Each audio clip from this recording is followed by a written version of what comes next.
This is all wrong. I shouldn't be up here. I should be back in school on the other side of the ocean. Yet you all come to us young people for hope. How dare you? Boring. Boring. Boring. Okay, get it work. Don't tell us what we're going to feel. We're trying to solve a problem. Don't tell us what we're going to feel. I'm not telling you. Because you're in no position to dictate that. Remember what you're doing. You're in no position to dictate what we're going to feel.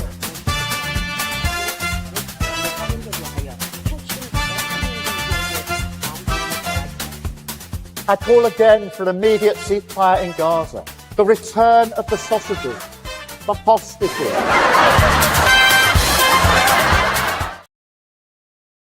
Greetings one and all, it's Lembit Öpik here on Lembit Öpik Live. There's a clue in the name, on Unprecedented TV, the freest speaking channel in the universe.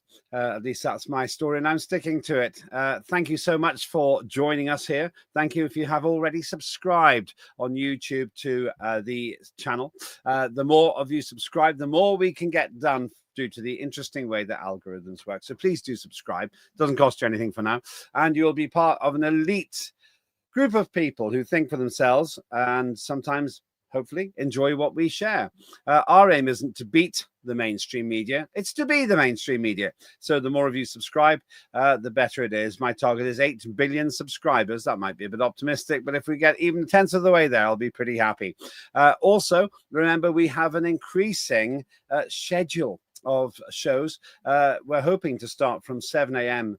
UK time, right through till 2 or 3 in the afternoon.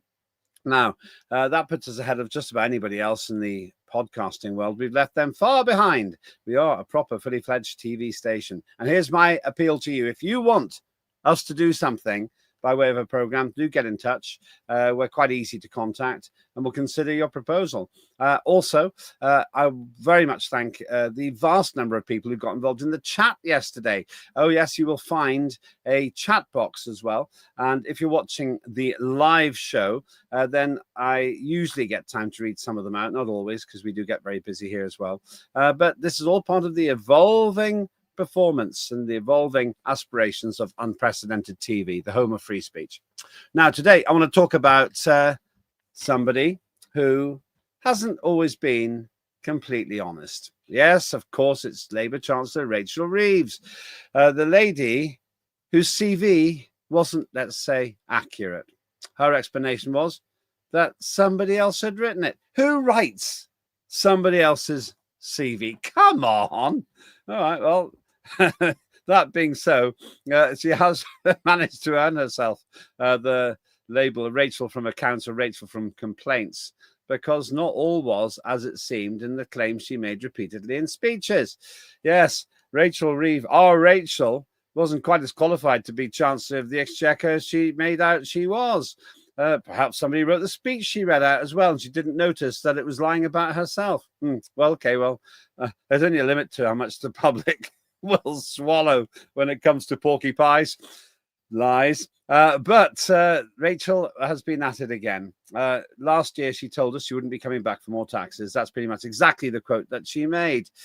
Lo and behold, this year, she's coming back for more taxes. She's pretty much promised that now. And who's she going for? The wealthy. Oh, yes, the category that's leaving Britain in droves. The UK has lost more millionaires in absolute numbers than any other country in the world. Where are they going? They're going to Dubai to an extent. Whatever happened to worries about global warming and climate change? Maybe that's another lie. And they're going to other countries where they're treated a little bit more favorably. That means the UK has a millionaire's exodus, all thanks to Rachel Reeves and her superb, in my view, mismanagement of the economy. But what are the truths here? And to what extent can we trust her this time? Is there any prospect at all of this particular government turning the economy round, or will we be bumping along the bottom? Joining me now is somebody who's never knowingly undersold when it comes to truth. It's Keith Tordoff. Keith, good to see you again. How are you? Very well, thank you, Lembit. Good morning to you. And you really are an MBE, aren't you?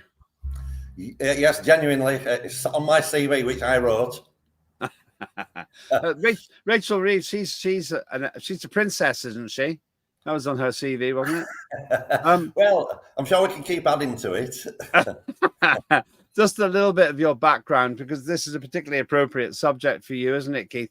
I only learnt this really in the last hour, but you were in the banking world yourself, weren't you, Keith? In a proper job. Yeah, long career as a police officer in West Yorkshire with an exemplary service record, and then went on into banking, where I worked starting off with Bank of Scotland, and through mergers it became Halifax Bank of Scotland, and ultimately Lloyds Bank, which I left in 2010. And what did you do there? I was an investigator. Following my police service background, I was an investigator for the north of England.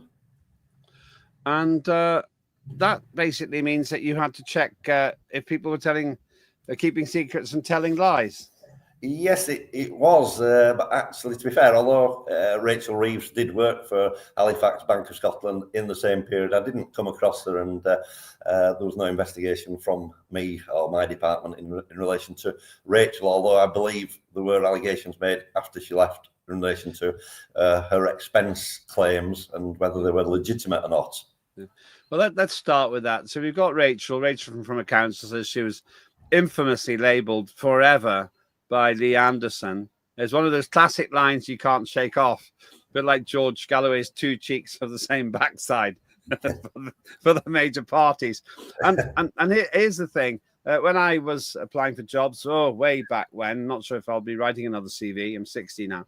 But when I did, one of the things they said is you have to tell it like it is. You can sell it, you can spin it, but don't make it up. And when I went to work for a great company called Procter & Gamble, everything I said in my CV was true. And I suppose the way I looked at it, Keith, was if I figured it out when I started working, because I wouldn't have had the qualifications or I wouldn't have had the experience that I claimed I had. Why would someone, let's start with this fundamental point, why would somebody have a dishonest CV? I think, to be fair, it's always gone on. People have always embellished and built on what they've actually done, added a little bit to it. Not everybody, of course, but a lot of people were very straightforward. But I think there's always been those people out there. So, and it's been most probably taken to another level in recent years with the advent of the internet, which you can get, obviously, now AI to write you a CV, which can be glowing if you add 1 or 2 points to it. But in banking, you'd expect people to have to be particularly honest because it's a matter of trust. I'm in an ongoing dispute with a debit card provider at the moment. I won't name them yet, but I think they've been completely dishonest. And I'm trying to get them to put that right, which is why I don't want to name them at this stage. But it does tremendous damage to a banking system or a credit card company if they're found out to be lying, because you're not going to want to trust somebody with your money. Now, if you're the Chancellor, you're in charge of everybody's money. You really want an honest person in that job. Yes. Before we won't come back to the CV thing, but just one more question. Was it, by the way, I'll tell you, I don't think it was a sackable offence to lie for her to have a dishonest CV. I think it was damaging, but I don't think it was a sackable offence. But are we reading too much into it? Or is there some case to answer about her CV? I think there is a case to answer. You know, we need credibility, we need honesty in people who are supposed to be serving the public. And clearly she's portrayed that she's a certain character, and clearly she hasn't been. So, as you said about banking, it should be all about trust. I think everything's dumbed down, unfortunately.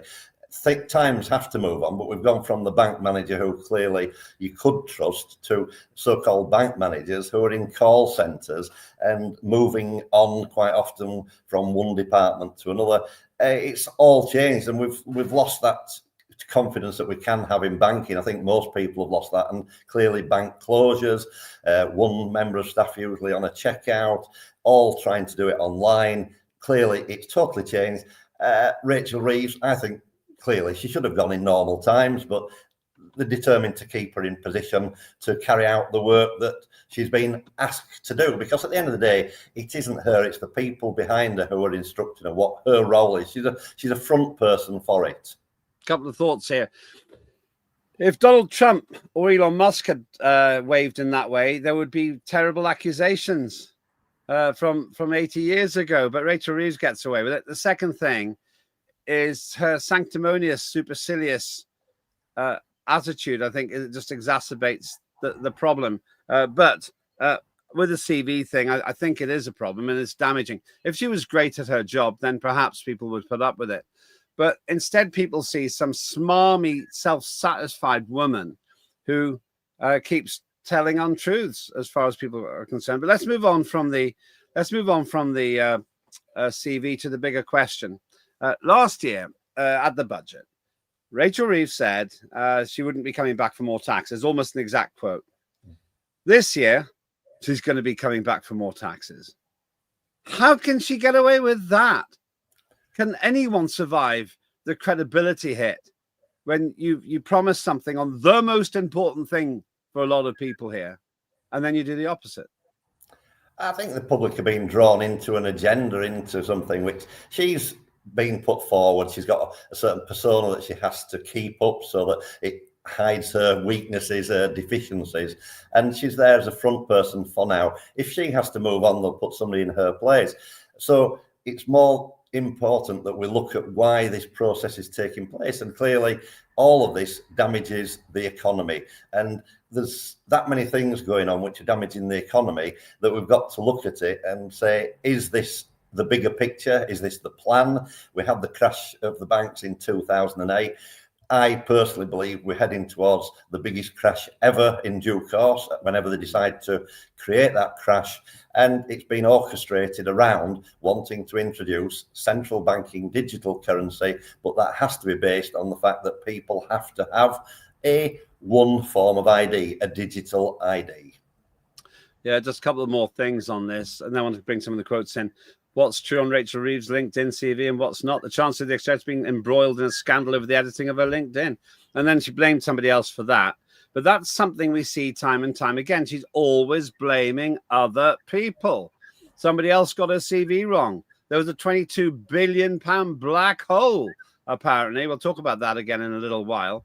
My team want me to put up two other possible claims. Apparently, here's an artist's impression of Rachel Reeves' holiday home. Apparently, she's the first woman to have a holiday home, which she built herself, by the way, out of Lego. And then the other one is apparently Rachel Reeves was the first woman to scale Everest single-handedly. She did this as well. Well, part of the queue to the top. Yeah, possibly so.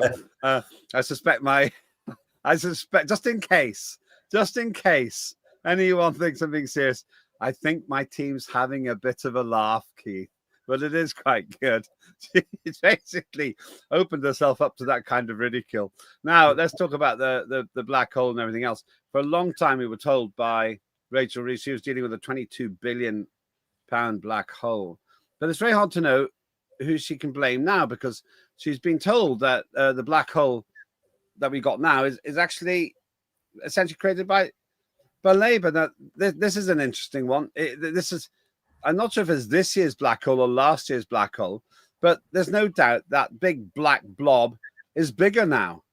Who's she going to blame for the black hole? We can go into the minutiae of that. I don't really want to, but I got the feeling that Rachel Reeves was blaming the Tories for 14 years of mismanagement, but the black hole she's talking about is worth as far as worse.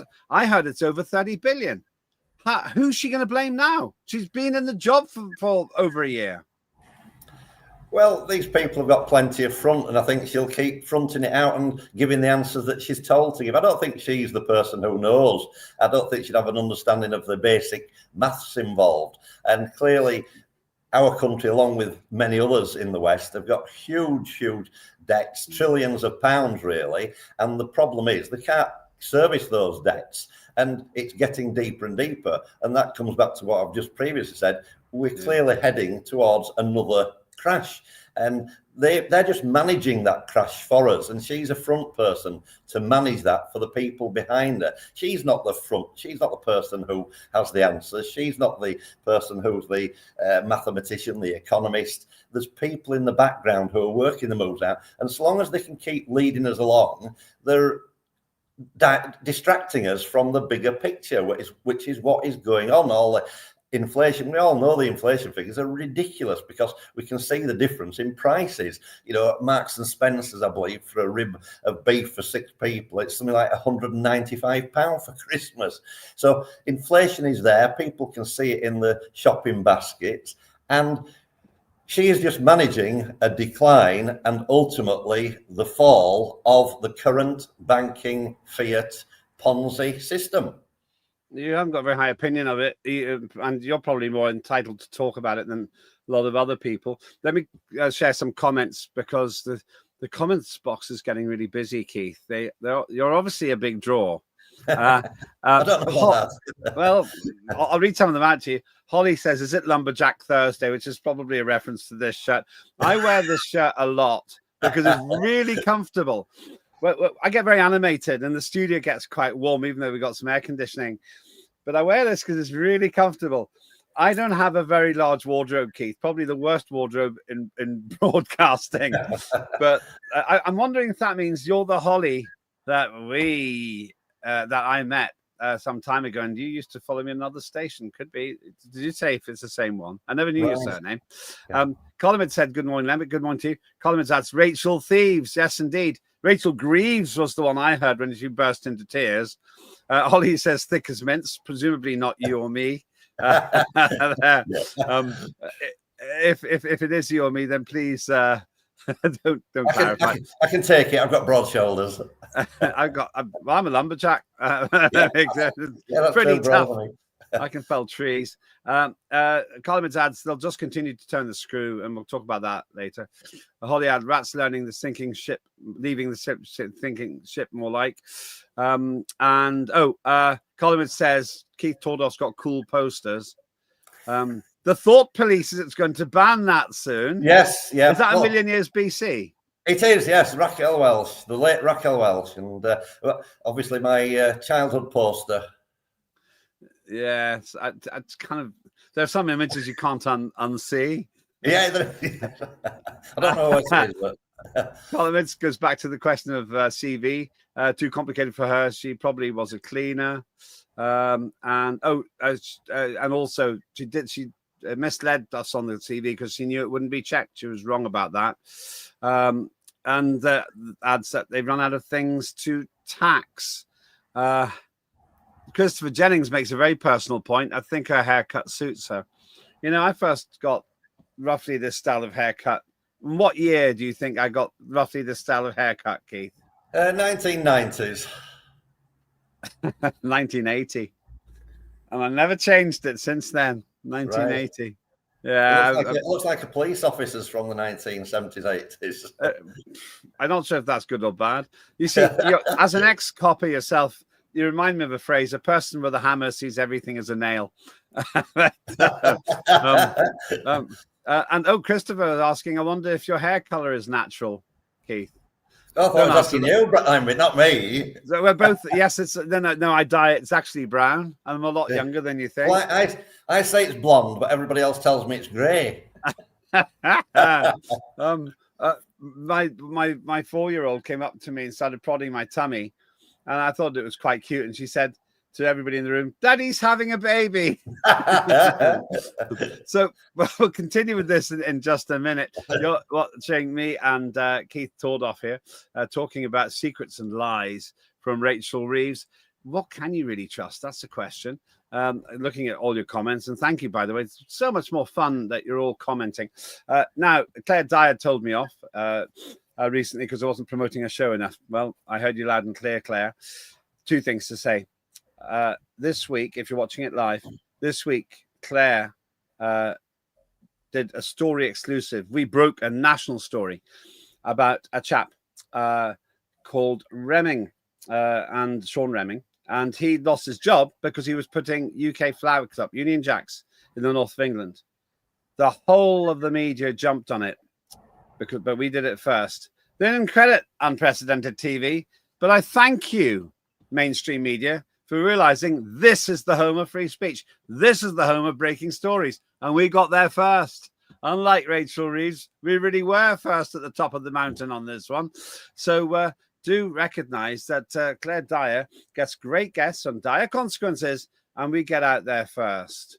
watch and learn, and it would be nice if the mainstream media had the humility to credit us with being ahead of all of them on our meager resources. Secondly, Claire Dyer's show is absolutely must watch if you want someone who lifts the lid on some of the terrible things in our society that the mainstream would rather you didn't see.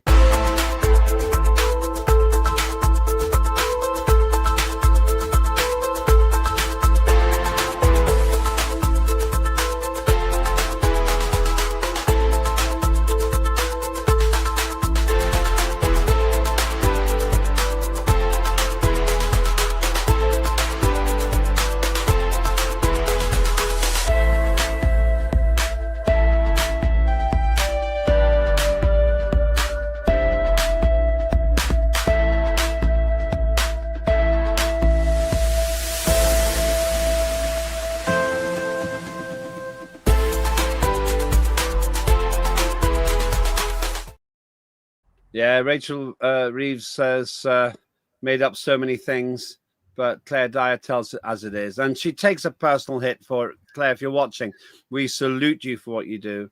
And that's why I'm featuring your show on my show every day this week.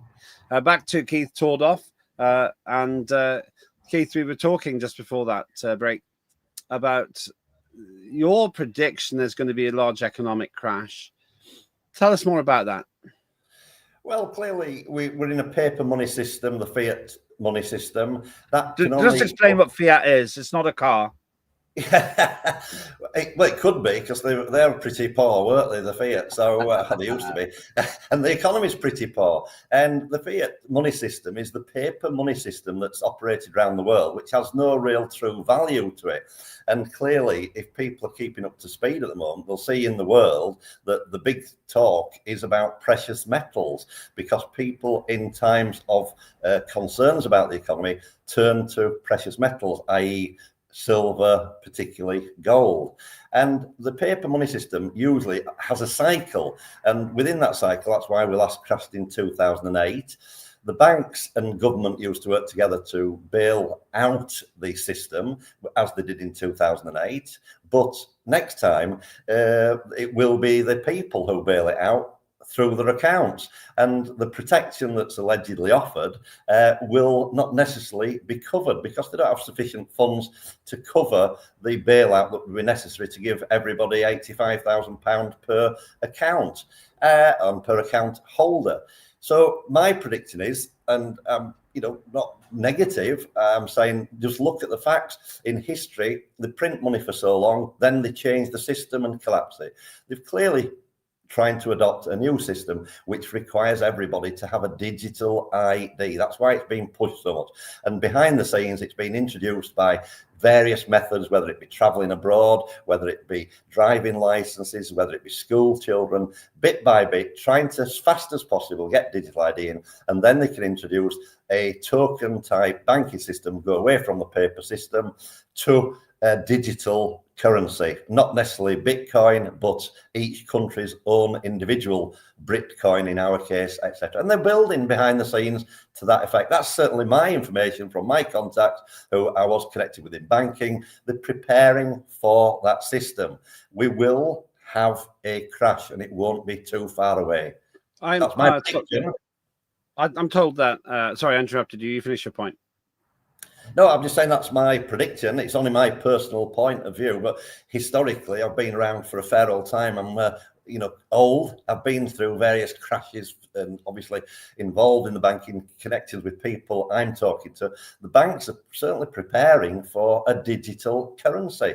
So that's what the governments are trying to distract us from what is taking place. And so long as they can keep talking about wars, so long as they can keep talking about food shortages, medical problems, etc., the public are distracted from actually looking at the economy and what is going to happen to their lives because of the fact that the money will be crashed. Hence the reason the very wealthy isn't just about the tax and being introduced. They know from their advisors and everybody else to get out of this country to places like Dubai, because it's going to happen in America, £37 trillion in debt in America. Trump's obviously heading towards devaluing the dollar and changing the financial system. The same in Canada, the same in Australia. It's lockstep. They're all doing the same together. And, that's Keith Tordoff's personal take on it from my investigation. Now, I investigative background as a police officer and banker, and my investigations, what I read and what I research, etc., getting rid of all the rubbish that's talked, they are the basic facts. And we will have a huge, huge depression crash. I'm sorry to say it. It'll be called the Tordoff short. It's got a kind of a ring to it somehow. Well, it could be, but look at the price of gold, for example. Record highs yesterday. Silver, there's not enough. The Royal Mint saying we're not going to produce any more Britannia gold coins or silver coins. Why? Because they haven't got the metal. Because the people who realise are investing in precious metals, as they always have done throughout history, as a protection against the wealth. It's wealth preserved. Let me read a few more comments. I'm just trying to encourage viewers to feel that they can be part of the show. Loads of comments here. Colin says, presumably of Rachel Reeves' dozy mare, and she'll have another panic attack. Yeah, it's not that I mind people being upset, but if you burst into tears when you're essentially in the office next to your boss, it's not a good look. It doesn't inspire confidence if when the person who questions you the most goes, how confident is the Prime Minister in the Chancellor? And the Chancellor goes, it doesn't help. Imagine if you're on an aeroplane and the captain was crying. You wouldn't want to be on that plane. You just wouldn't. You were a good bit of acting there, mate. I liked it. Well, there's so many analogies I could use. Hello, this is Captain E.E. Smith. We hope you're enjoying your transatlantic maiden voyage on the Titanic. You don't want to hear that, Good news, there's plenty of ice. But anyway, that's the way I see it. Well, you used to be on the stage, I think, didn't you, Lembit? Oh, no, I didn't. Life's a stage. Oh, it is. Yes, it is, Lamb Chop. It is Holly. Holly, you found me. Holly, you found me. Build it and she will come. We built unprecedented TV and you came. Bring the others. We are here for you, Holly. I would only take these criticisms about my lumberjack shirt from you, Holly. It's great to have you back. Who's Rachel said it's going backwards in Colvin's estimation. And Colvin says just about the flag thing. A few of my neighbours have put up flags, one England and one Ireland. Yeah, Holly, as it says, flag nonsense, all by design. How ridiculous to be arrested putting up a union flag. Well, this guy, Sean Remick, lost his job because of it. Now that the British media's gone crazy about it, but we broke that story. Claire Dyer broke that story. It's definitely worth subscribing. You'll get the stories first here. And Keith, CBDC, Collins predicts 2030. A problem reaction solution again, says Holly. And Collins makes a point here, which I'll make. I studied economics. I was actually top rated at school for that. And I studied it at university for a while, but then swapped to philosophy. My understanding is that the total amount of actual money, pounds and pence, the stuff you could put in your pocket, not the card, but in your pocket, is 3%. 3%. 97% is made up. Is that right? Yeah, absolutely. It's in history. Paper money, it's called the Cantillon effect. I mean, you studied economics, so you're a wiser man than me. I'm a lay person. But mine is dealing in business also, because as well as the things I've done, as you can see, all these posters around me, I'm still a businessman. I still run retail businesses, and I see how the distraction has worked in terms of people. Certainly the initial COVID, money's dirty, don't handle it. Amazingly, got rid of a lot of people using cash, so they use the cards. And bit by bit, there is only a limited amount of money in circulation. There's only so many trees in the world for them to cut down and make the paper from. And it's getting less and less. And they're making it harder for people to use cash, i.e. go to your bank, ask questions about what you're using money for if you're taking a reasonably large amount out. Ask in the shops, making it easy for people to use the watch, the phone, next, of course, your head or your wrist or whatever that you've got some kind of system implanted in. It's all going dystopian, to be quite honest with you. And they deliberately are distracting people. So there is less and less cash being used in society. I say we run businesses, retail business, and in retail business, you can see it, people using cards all the time, but that's geared in a particular way. And the next they will tell us that cards can be lost, etc. So the easiest way is have this implant under your skin. Now it sounds dystopian. Oh, no way, man. Well, no way. They've done it in Sweden already at Lembit, where people have volunteered, young people have volunteered to have a little tiny grain of rice implanted in the skin between the thumb and the forefinger, and they can scan with that. So people will, and the younger people obviously see it as progress, but to anybody else, we see it as control, certainly when we're older. So I try and persuade people wherever possible to continue using cash, to use the few banks that are left to go and draw your money out of. And that they are distracting us as the government with all these talks. It's great that you brought the story on flags, but the flags is another distraction that the government wants us all fighting over and arguing over. Because while they're doing that, the magicians, they're actually picking your pocket. And when I say picking your pocket, they're introducing digital ID in all shapes and forms, in all areas, and bit by bit, go to the cinema, use digital ID, go to the restaurant, use digital ID. And we're getting drawn in, but people aren't seeing it. And that's why I come on a program like this, if I'm invited, very kindly by you, to try and say to people, look after yourselves. I'm positive. You need to be planning. You need to be looking forward. The gentleman who commented and said 2030, my information is it's going to happen sooner than 2030. So, but within the next couple of years, the change is coming. And I say, just look at into economics, look at what's happening. I come back to it, precious metals. I'm not a salesman for precious metals, but clearly people... Sound like one. Yeah, people. Are you working for the Chinese government? Rare earth metals. Well, interestingly, in China, the price of silver is higher than the rest of the world. But normally, it's all married up; it all is equal. But at the moment, they're paying over $100 an ounce for silver to draw silver into China, whereas in this country, we're at roughly the £40 mark an ounce in this country, not dollars. So the world and there's becoming so-called shortage, whether that's being created by the government to draw people's money into that so they haven't got money in their own banking accounts. But I think, historically we can see that people, the true wealth are precious metals. So the people who are going to Dubai and millionaires who are leaving this country, etc., there's a reason for that, and they are getting all the signs, all the signals of what's going to happen. Number one is a crash. And certainly in other countries, so it's no use them going to somewhere like Spain or Portugal, etc. So that's why they're going to a place like Dubai. And also the fact that we're heading towards, if people don't wake up, this digital world where they can control what you spend, when you spend it. I mean, you go to the bank, you want a certain amount of money to, say, buy a car or something like that. It's the, sort of Spanish Inquisition. What do you need this money for? Sorry, you can't have it. So clearly the banks are trying to control the amount of money that's flowing out at the moment.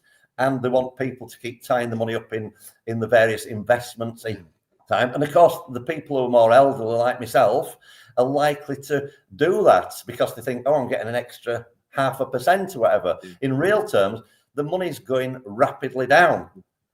No one expects a Spanish Inquisition, but that's another story. A few comments again. Colin says that I wouldn't be going to Dubai. I quite like it. It's essentially a huge big shopping center in a desert by the sea, but it's very safe. The weather's good and people are basically happy. And it's argued the only time it rains really hard when somebody cloud seeds, but that's another story for another time. Holly says I'm heading into a parallel system of bartering. Okay. Queen was fuming after the sell-off, apparently, of gold. Christopher Jennings says, got all my gold coins already. Okay, Christopher, what's your address? By the way, I didn't say I had any, and it certainly wouldn't be kept here.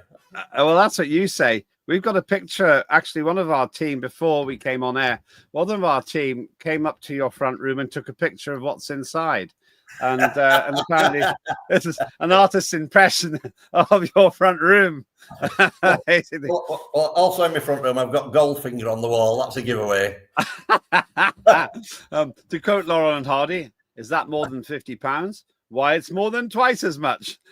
Anyway, there you go. You definitely need to go on the stage, Lembit. You know what? I didn't used to eat anything before the show, and I was grumpy grouch. Ask Moose, our head of production. Says, "What's wrong with you?" And now I know what it is. So now I keep a jar of peanut butter in the studio, and before we get going, I have some of it, and this is what happens. It's fantastic. Well, really. I don't know what the connection there is, because I don't think peanut butter is exactly good for you, but there we go. Blood sugar. It's great for your blood sugar. Oh, well, I can just eat some sweets to get that. Too sweet for me. Too sweet for me. Oh, I there love we go. sweets. Love sweets. We're covering. Well, apparently, I don't know if you know this, but Rachel Reeves invented peanut butter. Did you know that? I have to wait for an aisle to be open now in my local Lidl if using cash. Yes, that's the point. Colin makes a point. There's so much pressure, just like you said, to do away from cash. Cash is still king, many would say. But apparently, I was in a meeting last night, actually, where Alan Miller, who is head of the Together movement, and they're making great strides, actually, in fighting ID cards and signed the Together Declaration and Yes. Go to the Together website. Very, very impressive. I've signed it, actually. Somebody shouted, "Cash is king," and he said, "Yeah, that's right. Cash is king." Holly says, "Trouble with cards is when the power or connection doesn't work, they don't work, and neither does my business by design." Funny enough, I was actually in my local co-op recently, and I couldn't get a signal, and it stopped me from buying things. And then I realized the only reason I was buying things is because I was going past the co-op. So it actually saved me money. It's a great co-op, I have to say. But it's true. If the system goes down, as we've discovered with all the cyber attacks, everyone's in trouble. A £20 note can't go down. Well, you can burn it, I suppose, but that'd be completely different. And also a friend of mine who got a lot of cash as the nature of her work in market stalls, and often it's cash. She took a lot of money in and she wanted to bank it. She just didn't want to keep cash, and it's something like, I don't know, thousands, which I put it in for ages, and they wouldn't accept it. Yep. The bank wouldn't accept it. They said, "Where did you get it?" She said, "Well, I run a stall," and they wouldn't accept it. So then she went to another branch of the same bank. They said, "We're not accepting this because you just tried to do this 4 miles away." It's unbelievable. Well, it isn't to me, Lembit, because it's not the banks, it's the people who are getting ready to crash the banking system. They want to reduce the amount of cash in the system. Once they've got control of people using the cards, the phones, etc., they will crash the system. It'll most probably be done on a bank holiday weekend or sometime after Christmas when everybody's at home, etc., so the shopping doesn't matter quite much. And they can introduce their system, which is to save the public, help the public who struggle, because when they were in the supermarket, the system crashed, they couldn't pay. They're doing it. It's like a test all the time of how they can introduce these things. So we don't tend to, the average person doesn't tend to see why this is happening. It is a plan, it is a policy in my view, and I know running businesses, when the system goes down, the majority of people don't have cash, so it ruins businesses as well. But of course, that is part of the plan, because they want the big corporations to control everything and people to rely on the big corporations, the big supermarket. And that's why they've destroyed the smaller businesses along the way, which COVID started that, shutting small businesses who struggle to survive, and continues now with small businesses, as you say, who people go to the bank with cash from the businesses. And where have you got that from? And as I said, it's the inquisition, or whatever you want to call it. Spanish Inquisition.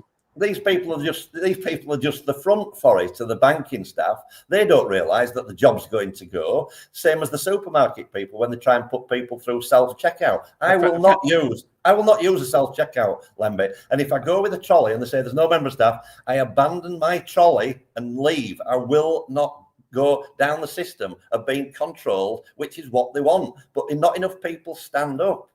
A friend of mine was in a shop, in a supermarket with her shopping, and very nice lady, but lady came up to her and said, "Oh, you can self-checkout over there." She said, "Oh, no, sorry, you don't understand. I don't work here." This is a nice response. And they don't understand necessarily. They're actually doing themselves out of a job. Maybe they haven't got a choice. Maybe they've been told to do it. But it does bother me a lot. Let me just get one more tranche of comments. Time is going so fast with you today. Why would anyone? Holly says it in slightly stronger words than this, but why would anyone?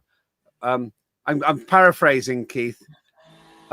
For what reason would anyone want to go to Dubai? No, thanks. Because it's hot, it's safe, it's sunny, you can swim in the sea, and you won't get robbed. You won't get your phone robbed. It's safe. Yeah, unlike London, it's safe. Yeah, society of our government have created this, Lembit. Things can change, things could be stopped. I don't want to go to Dubai. I'm from this country, and we should be able to live here with all the seasons, which we can enjoy the various seasons, some more than others, and we can also understand the system, and hopefully we should have law and order. But we've got a government who are deliberately undermining that and destroying it. I don't think Dubai is the answer, because it's, let's face it, you're a stranger abroad, and if the politics change in a country like Dubai, God help some people, to be honest with you, ultimately. And how safe are you? It's a bit like people being drawn into, in my view, but again, it's on my opinion, into Bitcoin, because it's drawing people into systems which a third party has control over and can see. Everybody thought everything was encrypted with phones. I'm a bit more suspicious, having been a detective, having been a police officer, and as a bank investigator, I'm a lot more suspicious. But also, I think I'm trying to say, I've also got a certain amount of and knowledge from connections and people, and this is a deliberate policy to distract everybody from what's going on, whether it be the flags, whether it be arguments over religion or whatever. We're being distracted, we're the pawns, while we're getting lots and lots more people who are becoming billionaires through the last few years. Guess what? They're protecting their wealth, they're getting ready for what is the inevitable. They will leave the rest of us to be controlled by government unless we wake up and start challenging people like Alan Miller together doing a great job, etc., which I read about. We need more people, though, to be speaking out, and people to vote with the feet. When you go to the supermarket, don't use a self-checkout. It might cause you a massive amount of inconvenience, but do that. When you go to the bank, demand that you want your money out when they try and stop you getting out. Cause a queue behind you. We've got to start doing things in a civil way, but also in a revolutionary way. You're probably going to be arrested now for causing a civil disturbance. I'm expecting to knock any time. Inciting queuing hatred. A few ones. Chris, I thought it was you as well. I'll call you Chris from now. And he says, the Lembiteers have returned. That's true. The Lembiteers are welcome here on Unprecedented TV. As I said before, we built it and you are coming, and that's fantastic. It's not quite pantomime season yet, says Holly. Oh, yes, it is. How can this is a gift that keeps on going, but we'll leave that behind us. Banksters. That's interesting. You can get away with that even on a family show, but we all know what we mean. See you later, Chris. Just a couple more. I'm talking quickly because we're nearly out of time. And these parasites are trying to destroy everything, says Holly. Well, this is a big worry. Now, a couple of more points I wanted to make, and it's really about the Rachel Reeves. Now, what's true in Rachel Reeves' CV? We were talking about that before. Well, there's another big question which comes with that, and that's really a question about how bad is it going to get. We've got an artist's impression of it's actually, we put this into AI, and we've got a summary of how the economy is predicted to turn. That's really more or less what you said. I think there are dollars behind there, but that'll work just fine. And my biggest concern is that we're already there. The growth figures came out. If you're watching this live, growth figures came out today, 0.1% growth. But we also know if you take the increase in the population, largely caused by uncontrolled immigration, almost entirely caused by that, we are the slowest growing country in the G7. Whatever happened to growth, Keith? Is she incapable of doing it? Yeah, obviously, she clearly is incapable of doing it. And certainly Starmer, who's supposed to be leading this, is incapable of doing it. We've lost our position on the world stage as leaders, and we are not going to be able to recover that with the present incumbents. I don't know that the alternatives would be any better. So I think what we need is people, say, individually and as communities, to try and understand, work together to not let these shysters do what they're doing to us. You really are pretty angry about it. Well, let's look at Rachel Reeves again. And Rachel Reeves says wealth tax hike part of the story in autumn budget. She seeks to plug a £50 billion black hole. 50 billion. I knew there was a figure. I'd forgotten that the team had put this in. There we go. A Chancellor has acknowledged she's looking at potential tax rises and spending cuts to plug gaps in her autumn budget, which she said had appeared due to the lingering impact of Brexit. Yeah. Oh, give me a break. Go on. The old chestnut. Oh, it's just, now it's Brexit. Okay, so now having blamed the Tories, no, it's not that at all. It's Brexit. It's Nigel Farage, the Prince of Darkness, causing that foolish, underqualified, incompetent, in my view, woman, well, I don't know. Based on what Keir Starmer said about men and women, she could be a man, I suppose. It's all about self-definition. But that woman to destroy our economy and to not run it at all. Holly seems to have said, quite Keith, I live where I live. You can see that on the screen. You can see we've got all these innovations. You know what? This station's actually innovating faster than me. I didn't even know we could do that. Well done, team. We can put stuff on the screen now. And I think that's probably Moose's work there. But this 50 billion pound black hole, how did it go from 22 billion to 50 billion? Well, we keep giving more money away to other people. We keep giving it away to Ukraine to squander or do whatever they do with, get more people killed. And of course, you know, the mention of allegedly what Boris Johnson scuppering potential peace talks for allegedly receiving money. So we keep promising more money to Ukraine. That creates a huge black hole every time we ship it across there. And, you know, now we're, I believe, going to supply money to the reconstruction of Gaza. Now, there may be merit to some of these things, but let's look at it. We're going to have a big hole if we keep giving money away from this country. But I personally believe these are all distractions, and they've been done. They are intent on destroying the economy, to crash the economy. And she is a puppet, and they will replace her. And the next person, then, we forget about Rachel Reeves X number of months or years down the road. And this is what government can do. They do it with health secretaries. Keep moving a health secretary around, certainly the previous government, so that we all forget who actually carried out whatever role or part in a particular situation. It's a tactic. And these are puppets. We aren't looking at the bigger people behind it. Where are the BlackRocks in this? The people who came to speak to government very early on to speak to Starmer. You know, the Larry Fink from BlackRock, Bill Gates traveling around the world and getting his influence and his philanthropy spread. Making his CO2 and telling us not to. Yeah, exactly. And we've got to look at it. These same characters are there, but the actual biggest ones who we don't most probably ever hear much about are the ones who actually do control this, and these are the families, same families who've done it for over a century, i.e. the Rothschilds, the Rockefellers, who keep in the distance, keep drawing the money in, but control the wars, control the pharmaceuticals, and control what is happening in our country, in this country. Ollie says they're so bad that even though they're instructed to destroy the country, they're not even meeting that target at the moment. I'll finish off on a blast from the past. I think it comes from around 1978. If I was to put a poster up relating to the Labour Party from around 1978 to 1979, which may reflect the way we feel now, what do you think that poster would say? Well, it's got to say something about the crash, surely. What was the slogan? Last night, I met the man who was directly involved in coming up with the slogan for the 1979 Conservative Party election campaign. Remember it? Well, I should do, but I'm trying to rack my brains and see where you're going. Labour isn't working. Right. Remember that? Yes. Yeah. Labour isn't working. That was what it was. And yes. I have to say, it seems to me that poster could be renovated now, could be brought up, and basically, I'm not sure, but I have to say they have a huge problem now. They really have a huge problem. Last prediction from you then. Give us the date when the crash will occur. I think next year, 2026. Okay.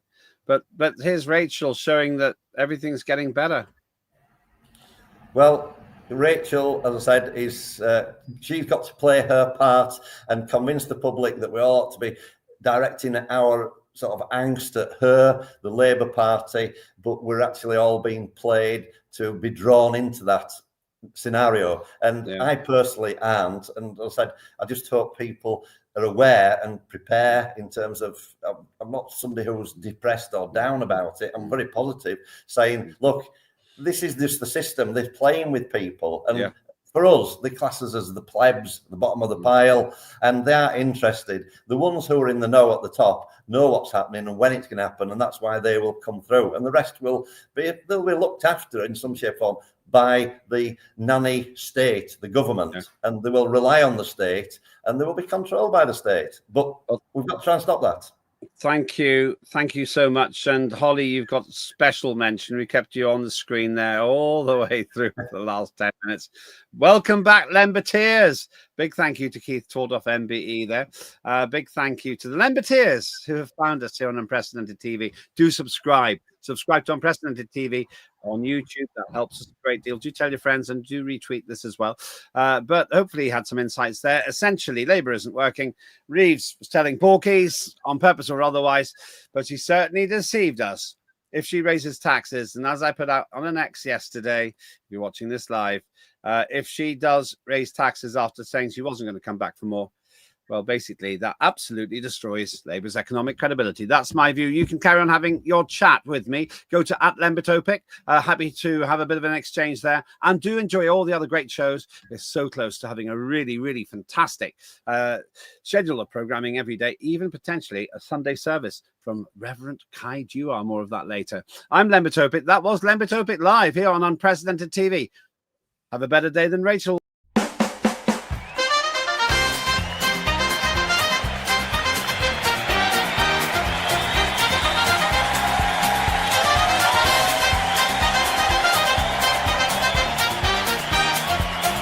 Immediate ceasefire in Gaza, the return of the sausages.